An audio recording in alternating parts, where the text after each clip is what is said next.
বারুইপুরের নাবালিকা ধর্ষণ ও খুনের ঘটনায় অভিযুক্তদের শাস্তির দাবিতে উত্তাল এলাকা। পুলিশের এনকাউন্টারে মূল অভিযুক্ত প্রভাস মণ্ডলের মৃত্যুর পর সামনে এসেছে এই ঘটনার চাঞ্চল্যকর ও নৃশংস সব তথ্য। ঘটনায় অন্যতম অভিযুক্ত আনন্দ সর্দারের বাড়ি ভেঙে গুড়িয়ে দিল ক্ষুব্ধ স্থানীয় বাসিন্দারা। বারুইপুর ধর্ষণ ও খুন কাণ্ডে পুলিশের এনকাউন্টারে মারা গিয়েছে অভিযুক্ত প্রভাস মণ্ডল। এই ঘটনায় গ্রেপ্তার আরও ৩ জন অভিযুক্তের মধ্যে অন্যতম আনন্দ সর্দার।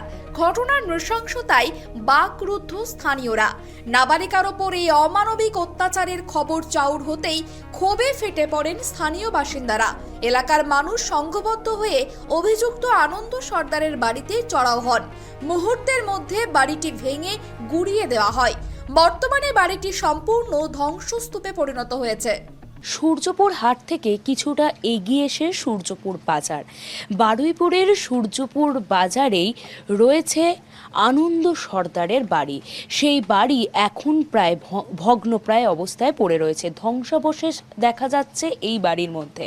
স্থানীয় বাসিন্দারাই রীতিমতো ক্ষোভে ফ্রিজ থেকে শুরু করে খাট, বিছানা, আলমারি, টিভি সমস্ত কিছু ভেঙে চুরে শেষ করে দিয়েছে আনন্দ সর্দারের বাড়ির।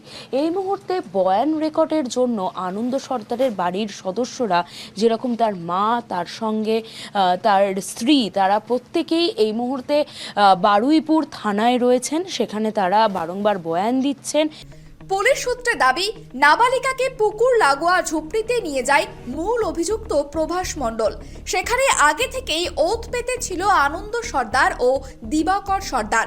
নাবালিকাকে বন্দি করে চালানো হয় যৌন নির্যাতন। এই সেই আনন্দ সর্দার যার ওপর অভিযোগ উঠেছে এবং পুলিশ সূত্রে দাবি এই আনন্দ সর্দার অন্যতম অভিযুক্ত এবং মূল অভিযুক্ত প্রভাস মণ্ডলের সঙ্গে হাতে হাত মিলিয়ে এই অন্যতম অভিযুক্ত আনন্দ সর্দার এই নাবালিকাকে ধর্ষণ এবং খুনের সঙ্গে জড়িত রয়েছেন। শুধু তাই নয়, নাবালিকা যখন চিৎকার করছিল, বাঁচাও বাঁচাও বলে চিৎকার করছিল, পালাতে যাচ্ছিল, ঠিক সেই সময় এই আনন্দ সর্দার নাবালিকার গলায় একটি পা বসিয়ে দেন এবং যার ফলে শ্বাসরুদ্ধ হয়ে যায় নাবালিকার। তার সঙ্গে তাকে রীতিমতো নির্যাতনও করেছিল, এমনটাই পুলিশ সূত্রে দাবি। গলায় পা তুলে দেওয়া থেকে শুরু করে নির্যাতনের ঘটনায় অভিযুক্ত এই অন্যতম অভিযুক্ত আনন্দ সর্দারের বাড়ি এই মুহূর্তে প্রায় ভগ্নপ্রায়। এখানকার প্রতিবেশীরা জানাচ্ছেন, আনন্দ সর্দার সে কিন্তু এই ধরনের ছেলে নয়, তবে যদি সে এই ধরনের অন্যায় করে তাহলে আনন্দ সর্দারের যথাযথ শাস্তির দাবি তুলছেন। পাড়াপড়শি চিনি আমরা, ঠিক আছে, কিন্তু ও নেশাভাং করে, গাড়ি ফাড়ি চালায়, নেশাভাং করে, কিন্তু এরম মানে নোংরাম ও ব্যাড রেকর্ড শুনিনি এর আগে কোনো দিন।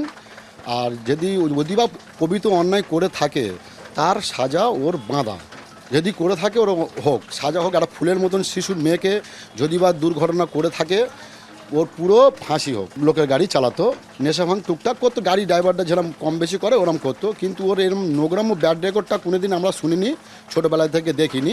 কিন্তু যদি বা ভুল কাজ করে থাকে তার জন্যে ওর কঠিন সাজা হোক, ফাঁসি হোক, এটা আমরা চাই। আর যদি অন্যায় না করে থাকে তার জন্য ভালো করে তদন্ত হোক।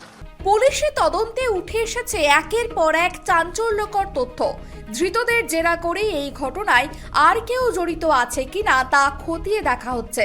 বারুইপুরের এই ঘটনায় অভিযুক্তদের দৃষ্টান্তমূলক শাস্তির দাবিতে সরব হয়েছেন এলাকাবাসী। ক্যামেরায় স্বপন রায়ের সঙ্গে সুকৃতি ভট্টাচার্যর রিপোর্ট, KTV বাংলা, বারুইপুর।